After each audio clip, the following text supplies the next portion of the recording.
و رحمت الله و برکاته همدیران عزیز، دیروز در شبکه‌های اینترنتی تماشا کردیم باز محیدین کبیری با همین حیله و دستیاش مردم خیزونده سه که بخیزین وقت شده مردمی کلوب و مردمی بدخشان جنگ دخته سه. آیا مردمی بدخشان و مردمی کلوب برادر نیستند؟ گیجو جنگ برادر کشی را سر کردند. مردمی ما دیوتون بگیرین. رسول اکرم صلی الله علیه و سلم گفته که الدین و النصیحه، دین پند و نصیحت ای. ملایی که تفریقه میدوزه جنگ میدوزه اون ملا نیست، از چارچوب اسلام بیرون میشود.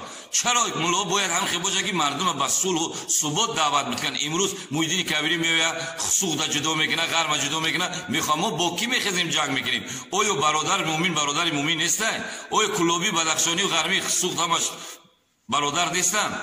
پیر و برنای ما دیاتون بگیریم میگه در شیر سوختون دو قپوف کرده خرم سالای 91 92 هم خیلی جنگ شد. امروز یتیم و بیوه و میشوره همه بسیار نو برقرار شدیم، نو پیشرفت شدیم، نه زندگی ما خوب شده. با آشوب و صلح و ثبات ایما میخواد ببره. ای محیدین کبیری خجالت نمیکشی؟ با عزیزان من باور نکنین مردم زندگیتون رو ببینین، یک دفعه نگاه کنین که در گرد ارتاف ما در چه حالن دولتایی که ببینین. افغانستان وقتی نقل میکنن نه مردمش برآمد میکنن شهروندش دلت میسوزه اشک میریزه.